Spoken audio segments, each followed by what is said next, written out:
तो भारत की जनगणना के बारे में बात करते हैं। भारत की जनगणना 2027 कैबिनेट मंत्रालय ने 11,718.24 करोड़ रुपए की लागत से भारत की जनगणना 2027 को कराने का फैसला लिया है। तो कैबिनेट मिशन ने भारत की जो जनगणना है वो कराने का फैसला लिया लिया है। ये जनगणना ये जनगणना एक ऐप के माध्यम से की जाएगी। भारत में जनगणना 2011 के बीच में होनी थी, लेकिन कुछ कारणवश गारंटी के अंदर नहीं हो पाई है। उसके बाद में कोरोना काल के अंदर भारत की जनगणना कराने का फैसला लिया गया था, लेकिन कोरोना आने की वजह से फिर भारत में जनगणना एक बार फिर रोक दी गई थी। इसके बाद 2011 के बाद में भारत की कोई भी जनगणना नहीं हुई थी, क्योंकि 2020 और 21 के अंदर जनगणना होनी थी। तो इसलिए जनगणना को कराने का फैसला। अब कैबिनेट मंत्रालय, नरेंद्र मोदी सरकार की कैबिनेट मंत्रालय ने भारत में जनगणना कराने का फैसला लिया है। कैबिनेट निर्णय ने लिया है कि 11,718 करोड़ रुपए इसके लिए पास किए जाएंगे। अब जनगणना कैसे कराई जाएगी, कैसे की जाएगी, इसके बारे में हम बात करते हैं। तो भारत की जनगणना के अंदर दो चरण आयोजित किए जाएंगे। दो चरण आयोजित किए जाएंगे जनगणना के अंदर। पहला चरण होगा, उसके अंदर घर को सूचीकरण किया जाएगा और आवास की जनगणना की जाएगी, जो अप्रैल से सितंबर 2026 के बीच में होगी।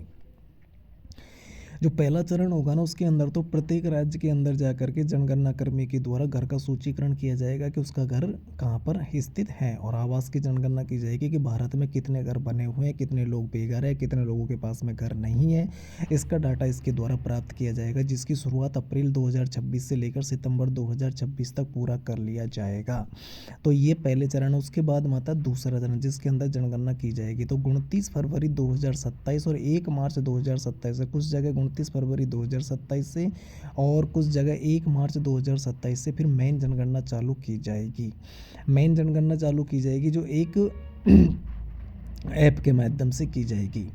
उसके बाद में बात करते हैं दूसरे चरण के अंदर, यानी जनसंख्या जनगणना में जाति संबंधी आंकड़े भी इलेक्ट्रॉनिक रूप से एकत्रित किए जाएंगे। मतलब भारत में कितनी जातियां भारत में कितनी जातियां निवास करती हैं, उन जातियों की स्थिति क्या, उन जातियों का सामाजिक स्तर क्या, उन जातियों का समाज के बीच में स्तर क्या, उन जातियों के अंदर उन जातियों की हालत कैसी है, उन जातियों के बारे में पूरा का पूरा बायोडाटा यहाँ पर बनाया जाएगा। मतलब जाति के अंदर कितना रोजगार मिला हुआ है, जाति के लोग कितने पलायन कर चुके हैं, कितनी जातियों के लोगों की हालत कैसी है, कितनी जाति के लोगों की हालत खराब है, आदिवासियों की कितनी जातियाँ अभी भी जंगल के अंदर रहती है, कितनी जातियाँ भारत के आज़ाद होने के बाद में पढ़ लिख कर एक साक्षर के रूप में अपने ऊपर आत्मनिर्भर बन चुके। तो जातीय आंकड़े आएंगे, उसके बाद में ये चीज़ सामने होगी।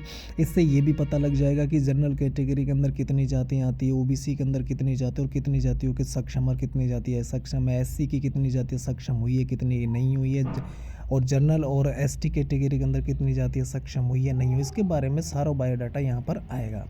उसके बाद में लगभग 30 लाख फील्ड कर्मचारी राष्ट्रीय महत्व के इस विशाल कार्यक्रम को पूरा किया जाएगा। जनगणना के लिए 30 लाख कर्मचारियों की नियुक्ति की जाएगी, जिसको पूरा किया जाएगा। जनगणना सेवा CEES के माध्यम से मंत्रालयों का डेटा स्वच्छ, मशीन पठनीय और कार्रवाई योग्य रूप से उपलब्ध कराया जाएगा। मतलब एक ऐप के द्वारा जनगणना कराई जाएगी।